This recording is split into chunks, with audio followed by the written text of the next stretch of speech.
Jill se quedó muy aliviada cuando oyó la voz de Wesker mientras se acercaba al trote a la puerta abierta de la oficina de los Stars. Había visto uno de los helicópteros del equipo despegar desde el helipuerto justo cuando llegaba, y estaba convencida de que se habían marchado sin ella. Los miembros de los Stars eran bastante informales en algunos aspectos, pero no había sitio para los que no lograban mantener el ritmo, y ella deseaba más que nada permanecer en aquella misión. La policía de Raccoon City ya ha establecido un perímetro de búsqueda que incluye los sectores 1, 4, 7 y 9. Nosotros vamos a ocuparnos de las zonas centrales, y el equipo Bravo se colocará aquí. Al menos no llegaba demasiado tarde. Wesker siempre comenzaba las reuniones del mismo modo: una puesta al día de la información, la exposición de teorías, y luego seguían las preguntas y respuestas. Jill inspiró profundamente y entró en la oficina. Wesker estaba señalando un punto del mapa pegado en la pared frontal de la estancia, que estaba cubierto de pequeños alfileres de colores que indicaban la localización exacta donde se habían descubierto los cadáveres. Apenas cambió el tono de voz cuando Jill entró en la oficina y se dirigió rápidamente a su mesa. Se sentía como si hubiese regresado al curso básico de entrenamiento y hubiera llegado tarde a clase. Chris Redfield le dirigió una media sonrisa mientras se sentaba, y ella respondió a su saludo con un asentimiento de cabeza antes de centrar su atención en Wesker. No conocía mucho a los demás miembros del equipo Stars en Raccoon City, pero Chris se había esforzado por hacerla sentir bienvenida desde el mismo instante de su llegada. Después de sobrevolar las demás zonas centrales, en cuanto recibamos sus informes, tendremos más idea de dónde concentrar nuestros esfuerzos. ¿Y qué pasa con la mansión Spencer?, preguntó Chris. Está prácticamente en el centro de las escenas de los crímenes. Si comenzamos allí, podremos llevar a cabo una búsqueda más exhaustiva. Si la información que recibimos del equipo Bravo señala en esa dirección, no te quepa la menor duda de que empezaremos la búsqueda por allí. No veo razón alguna de momento para considerarla una prioridad. En el rostro de Chris asomó un gesto de incredulidad. Pero solo tenemos la palabra de Umbrella con respecto a la seguridad de ese lugar. Wesker apoyó los brazos en el escritorio, pero los fuertes rasgos de su rostro permanecieron inalterables. Chris, todos queremos llegar al fondo de esta cuestión, pero tenemos que trabajar en equipo, y el mejor método para cumplir esta misión es llevar a cabo una búsqueda minuciosa de esos excursionistas extraviados antes de empezar a sacar conclusiones definitivas. Bravo efectuará un reconocimiento aéreo y realizaremos esta misión siguiendo las reglas habituales. Chris frunció el entrecejo, pero no dijo nada más. Jill resistió la tentación de poner los ojos en blanco tras el discursito de Wesker. Técnicamente estaba haciendo lo correcto, pero estaba siendo demasiado políticamente correcto, tal como quería el jefe de policía Irons. Este había repetido una y otra vez a lo largo de la ola de crímenes que él estaba al mando de la investigación y era él quien daba las órdenes. A Jill no le hubiera importado demasiado si no fuese porque Wesker se había presentado a sí mismo como una persona que pensaba por su cuenta, una persona alejada del entramado político. Ella se había unido a los Stars porque no podía soportar todo aquel politiqueo que rodeaba las supuestas fuerzas del orden, y la obvia sumisión de Wesker hacia el jefe Irons era bastante irritante. De acuerdo, pero no olvides que estuviste a punto de acabar en la cárcel si no hubieras cambiado de ocupación. Jill, veo que has logrado encontrar tiempo suficiente para reunirte con nosotros. Ilumínanos con tus brillantes ideas. ¿Qué nos traes? Jill miró directamente a los ojos de Wesker y le sostuvo la mirada. Intentó mantener la misma apariencia de tranquilidad que él desprendía. Me temo que nada nuevo. El único punto en común, obvio, es la localización. Bajó la mirada a las notas que tenía sobre el montón de informes colocados encima de su escritorio y les echó un vistazo para consultarlas. Las muestras de tejido tomadas de debajo del cuerpo de Becky McKee y de debajo de las uñas de Chris Smith coinciden exactamente. Nos informaron ayer. Y Tonya Lipton, la tercera víctima, había estado paseando por las colinas en el sector... Sí, en el sector 7. Levantó la vista de nuevo para mirar a Wesker y se atrevió a decir lo que pensaba. Mi teoría es que existe un posible culto ritual oculto en las montañas, compuesto por entre 4 y 7 miembros, con perros guardianes entrenados para atacar a los intrusos que entren en su territorio. Extrapola, le dijo Wesker mientras cruzaba los brazos y se mantenía a la espera. Al menos nadie se había reído. Jill se atrevió un poco más, ampliando el tema. El canibalismo y los desmembramientos sugieren un comportamiento ritual, lo mismo que los restos de carne descompuesta encontrados sobre algunas de las víctimas. Puede ser que los atacantes llevasen consigo parte de sus anteriores víctimas y que nos sean desconocidas. Tenemos muestras de tejido y de saliva de 4 atacantes humanos distintos, aunque las declaraciones de los testigos visuales indican la presencia de 10 o incluso 11 personas. Todas las víctimas muertas por animales fueron descubiertas o se descubrió que habían sido atacadas en la misma zona, lo que sugiere que entraron en algún tipo de zona prohibida. Las muestras de saliva parecen indicar que se trata de perros, aunque existen ciertas discrepancias. Se calló sin terminar la frase. El rostro de Wesker no mostró indicio alguno de lo que estaba pensando, pero asintió con lentitud. No está mal. No está nada mal. ¿Pruebas en contra? Jill lanzó un suspiro. Odiaba tener que echar abajo su propia teoría, pero era parte de su trabajo. Y, para ser sinceros, la parte que más animaba a pensar de una manera clara y racional. Los instructores de los Stars entrenaban a la gente para que no se sometiera a un único modo de pensar para llegar hasta la verdad. Echó un nuevo vistazo a sus notas.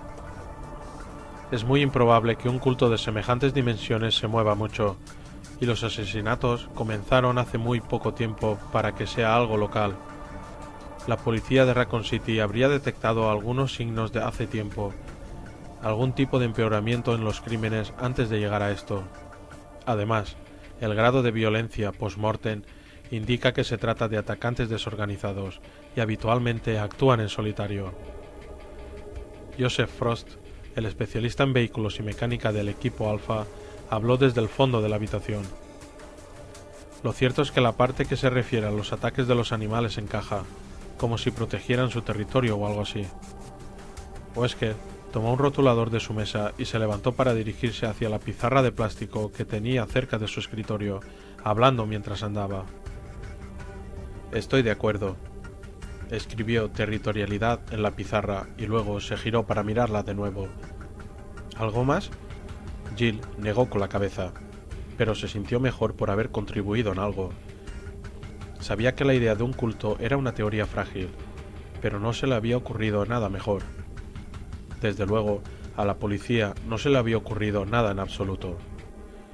Wesker centró su atención en Brad Vickers, quien sugirió que quizás era una nueva forma de terrorismo, y que en poco tiempo empezarían a conocer las reivindicaciones. Wesker escribió terrorismo en la pizarra, pero no parecía muy entusiasmado por la idea. Ninguno de los demás miembros del equipo parecía apoyarla tampoco.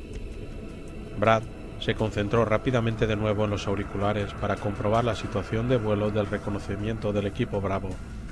Ni Joseph ni Barry expresaron teoría alguna, y lo que pensaba Chris acerca de los asesinatos ya era conocido por todos los presentes, aunque su teoría era algo vaga y confusa. Estaba convencido de que se trataba de un ataque organizado en el que, en cierto modo, estaba implicado algún tipo de influencias externas. Wesker le preguntó si tenía algo nuevo que añadir. Jill se dio cuenta de que Wesker había hecho hincapié en la palabra nuevo, pero Chris meneó la cabeza, con aspecto de sentirse ligeramente deprimido. Wesker tapó la punta del rotulador que había utilizado y se sentó a su mesa. Se quedó mirando pensativo la superficie de la pizarra. Es un comienzo, dijo finalmente. Sé que ya habéis leído los informes de la policía y del forense, y que habéis oído las declaraciones de los testigos oculares. Aquí Vickers, adelante. La voz de Brad, procedente del fondo de la habitación, interrumpió a Wesker cuando el piloto del equipo Alpha comenzó a hablar. El capitán bajó su tono de voz y continuó hablando. Llegados a este punto, no sabemos a qué nos enfrentamos, y sé que todos nosotros tenemos ciertas preocupaciones sobre el modo en el que el departamento de policía de Raccoon City se ha hecho cargo de la situación. Pero ahora ya formamos parte de la investigación del caso, así que yo...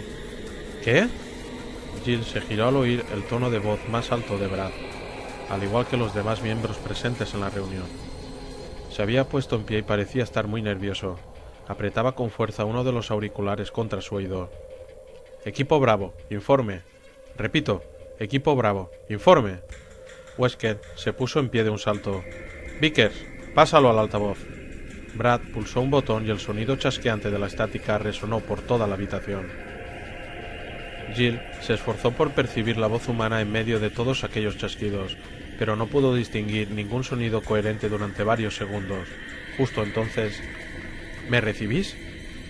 Fallo. Vamos a tener que...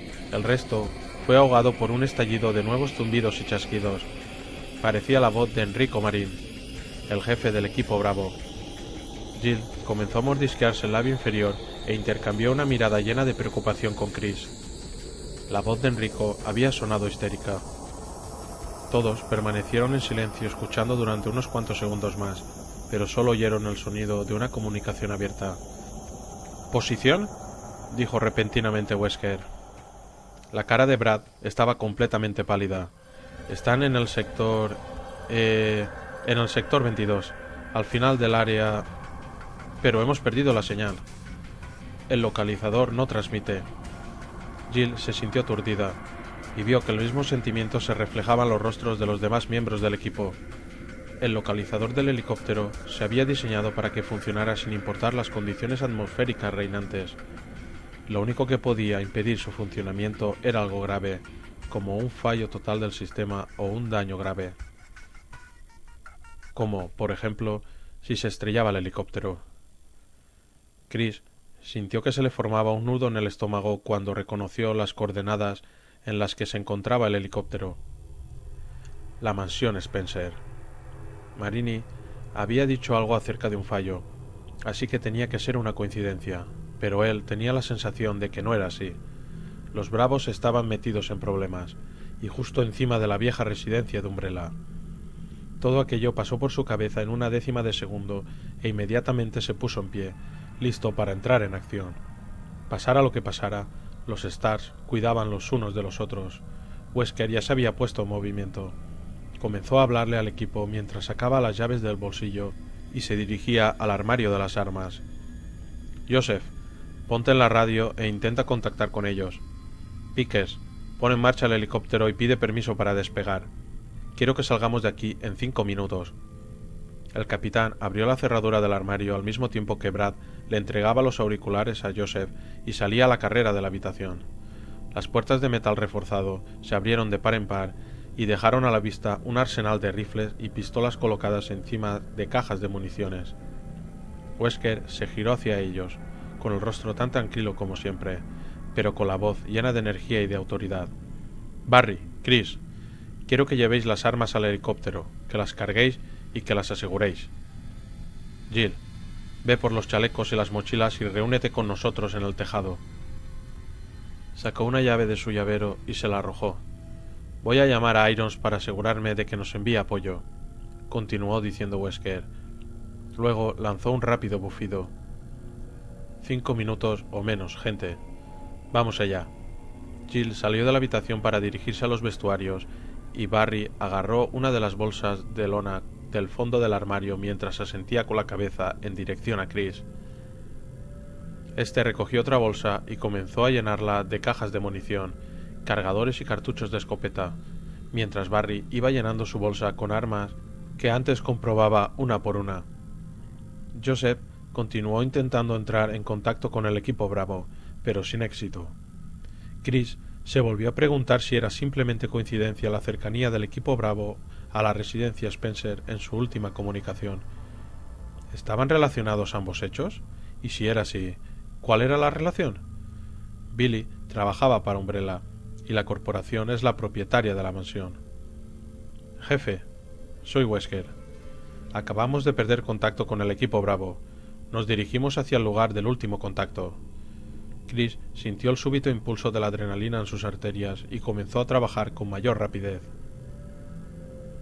Se había dado cuenta de que cada segundo contaba, que podía significar la diferencia entre la vida y la muerte para sus camaradas y amigos. Era poco probable que se hubiese producido un accidente grave. El equipo Bravo volaba a baja altura y Forrest era un buen piloto. Pero, ¿qué ocurriría cuando estuvieran en el suelo? Wesker le comunicó con rapidez a Irons la información de la que disponían hasta entonces y después colgó para dirigirse hacia donde se encontraban los demás. Voy a asegurarme de que nuestro helicóptero se encuentra en condiciones de vuelo. Joseph, sigue intentándolo durante un minuto más y luego pásale las comunicaciones a la gente de la centralita. Ayuda a estos dos a llevar el equipo arriba. Os veré en el tejado. Wesker se despidió de ellos con un gesto de la cabeza y se marchó a paso ligero. Sus pisadas resonaron con fuerza por el pasillo. Es bueno, dijo Barry en voz baja, y a Chris no le quedó más remedio que estar de acuerdo con él. Era tranquilizador comprobar que su nuevo capitán no perdía los nervios.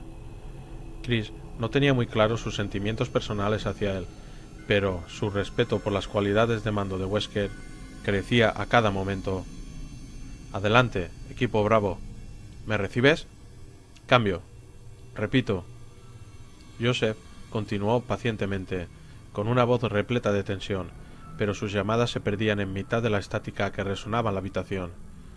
Wesker atravesó a paso vivo la sala de espera de la segunda planta y en el camino saludó a un par de policías uniformados que estaban tomando un refresco al lado de la máquina automática. La puerta que daba al pasillo que finalmente lo llevaría al tejado estaba abierta de par en par, y una ligera brisa húmeda refrescaba el pegajoso calor del interior del edificio. Todavía era de día, pero no tardaría mucho en hacerse de noche. Tenía la esperanza de que aquello no complicara aún más la situación, aunque supuso que probablemente lo haría. Wesker torció a la izquierda y empezó a bajar la escalera que conducía al helipuerto mientras revisaba mentalmente de forma sistemática la lista. Comenzar procedimiento de emergencia, armamento, demás equipo, informar. Ya sabía que todo estaba en orden, pero volvió a repasar la lista de todas maneras.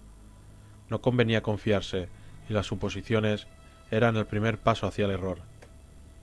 Le gustaba pensar en sí mismo como un hombre preciso, que tenía en cuenta todas las posibilidades y que decidía el mejor curso de acción después de sopesar cuidadosamente todos los factores.